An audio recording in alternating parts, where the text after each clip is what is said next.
Good morning, 11th grade American Literature class. How are we all doing today? Good. Good. All right, so I'm going to ask you a question.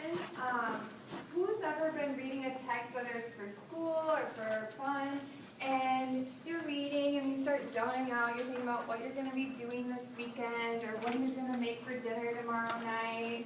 Yeah, I do that all the time. I've been reading Mockingjay by Suzanne Collins, and you know, Katniss, she's talking about her lamb stew, this lamb stew from the Capitol, and I'm thinking like, oh, I'm so hungry, that sounds so good. And then I'm thinking about what I'm going to make for dinner tomorrow night, or where I'm going to go grocery shopping, and I'm flipping pages, and you know, I'm thinking about what am I going to put on my grocery list for tomorrow.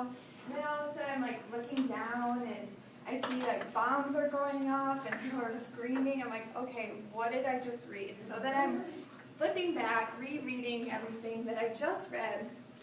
So I completely zoned out. So real quick, in your groups, I'd like you to discuss a couple things that you personally, if you feel comfortable sharing, if you need or like to have around you when you're reading to concentrate or help you understand. So I personally really like to have I need silence, maybe you need your bedroom, or maybe you need a dictionary with you when you're reading. So real quick, I'll give you a couple minutes to discuss those things.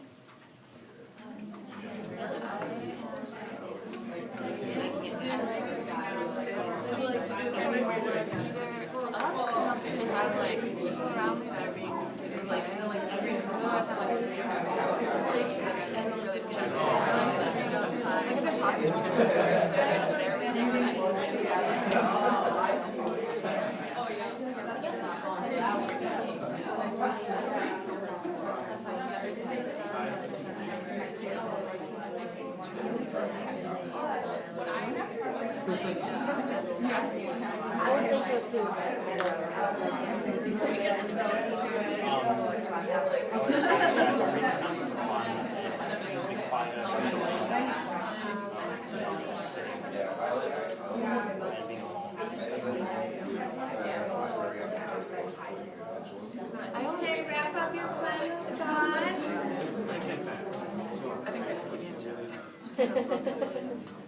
Would anyone like to share a couple of their needs that help them understand the book or what they're reading? Alan? When I read my mystery novels, I have to sit outside with my sunglasses and like lemonade, and then I'm perfect. Sarah? It depends on what I'm reading. If it's something for school, I have to be in the library and at a desk and highlighting the book. But if it's for fun, I like to be in my bed or on the couch or something. Yeah, so you need two different types depending on what you're reading. Zach? I want to get the best comprehension. It has to be complete silence. Yeah. Yeah, me too. Michael? In the first floor of the library, I'll put my headphones in the computer so that I have that white noise that the computer gives out. Yeah, I know. I had a roommate that like needed a fan running constantly, just even when she was sitting at home, just otherwise she was so distracted. So today I'm going to discuss the Think-Aloud reading strategy. This is a strategy that you stop in the middle of your reading passage and discuss what I'm thinking, or the feelings that I'm going through, or what I'm trying to understand about the text and comprehend about the text, what I'm feeling. So today I'm going to be reading a passage from Sherman Alexi's Lone Ranger, Tent of Fistfight in Heaven. And the character that I'm going to be reading about, his name is Victor. So in other nightmares, in his everyday reality, Victor watched his father take a drink of vodka on a completely empty stomach. Victor could hear that near poison fall, then hit flesh and blood, nerve and vein. So I'm thinking about nightmares and reality. For Victor, his reality is reflecting his nightmares. So those can be two different things, or can be the same thing. And that makes me think of anxiety and fear. And then I think about the poison that he describes the vodka as. And I see this as, like, Victor can see the transformation in his dad. It goes through into his stomach and then hits his stomach, and yeah, it's poisonous for him, for his father. So maybe it was like lightning tearing an old tree into halves. Maybe it was like a wall of water, a reservation tsunami crashing onto a small beach. Maybe it was like Hiroshima or Nagasaki. Maybe it was like all that. Maybe. So then I'm thinking I can visualize this lightning hitting this tree and splitting it in half. And then I reflect on my prior knowledge. I know Hiroshima and Nagasaki are atomic bombs, so then I see this atomic bomb like cloud coming through on the reservation. And that makes me think of torment and destruction, and that's what it must feel like for Victor to be experiencing this with his father. So, but then after he drank, Victor's father would breathe in deep and close his eyes and stretch and straighten his back and neck. During those long drinks, Victor wasn't shaped like a question mark. He looked more like an exclamation point. So then I think about what an exclamation point looks like. It's straight, it's stiff, like a corpse. And then I think about what a question mark looks like. It's relaxed. I think about me in a fetal position, how I feel safe, like I'm in my mother's womb. So if you look on your tables, you will see you have a passage with thinking clouds on it. I'd like you to go ahead and read that passage, and everywhere you see a star, I'd like you to stop and jot down your thoughts in the thinking cloud, and then continue reading. If you want to draw an image in there, feel free to do so. Think about what the message that the author is trying to convey to you. What feelings is he trying to bring out as you're reading this, and how it helps you understand the text.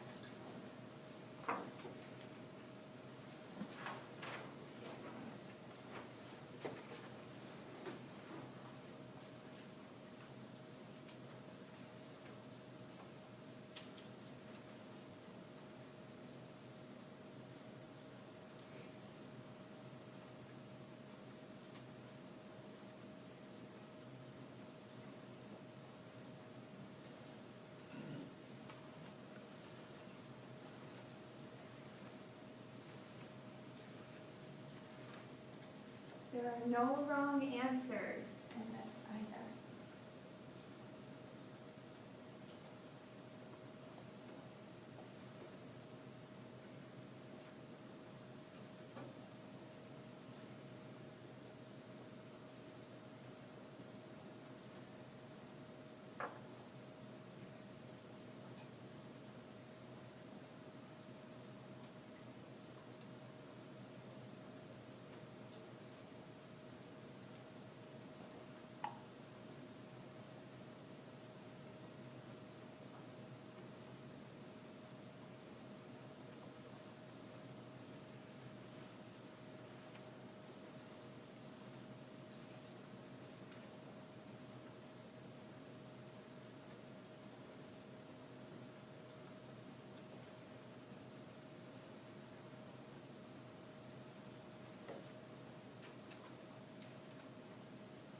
Here's some of the pictures that I drew for mine.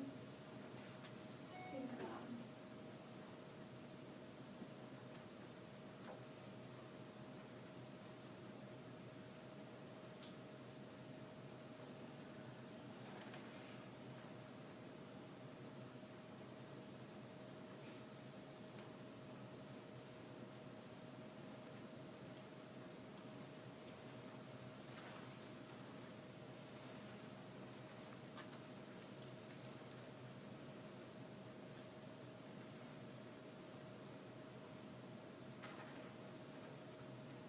And you have about 1 more minute. Wrap up your final thoughts.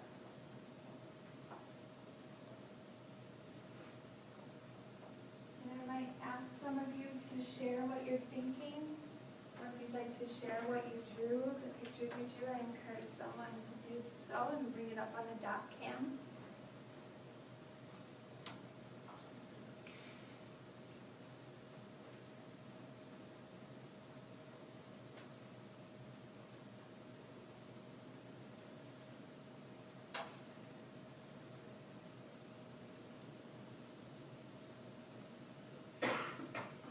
Can I have everyone's attention?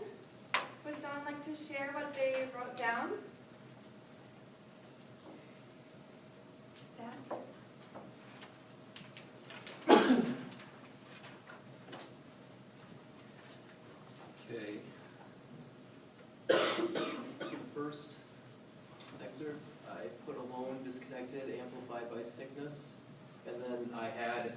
the individual with just to differentiate, I had the black color, and then just made the other two individuals just white, just to show that disconnection. And so didn't have much color to deal with.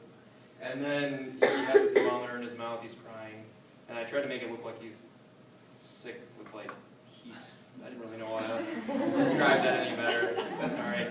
I'm not the best artist. Whatever makes sense to you. Yeah.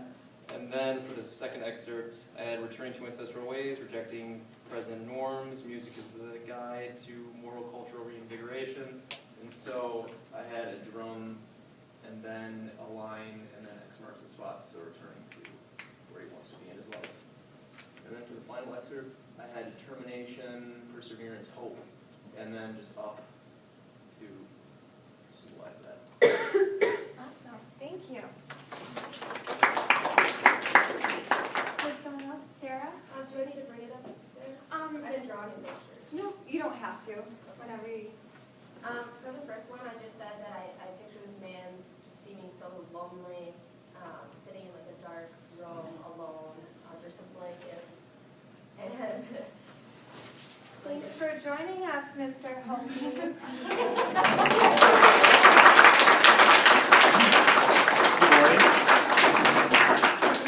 I told you we're very professional, and I read the email, and we wanted to play a practical joke.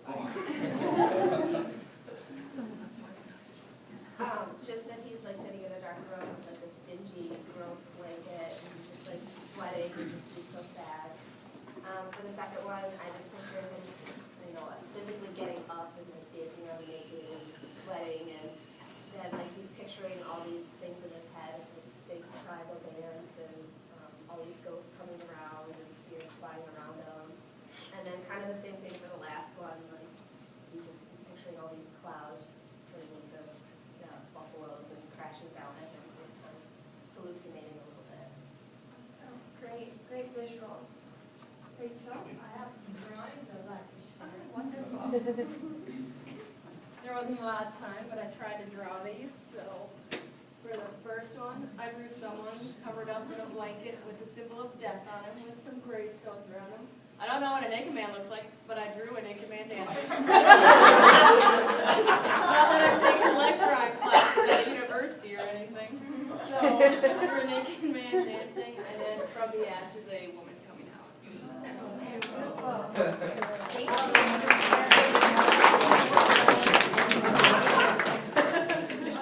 So I hope the strategy helped you be able to express what you were taking away from the text and kind of comprehend what kind of message the author was trying to send.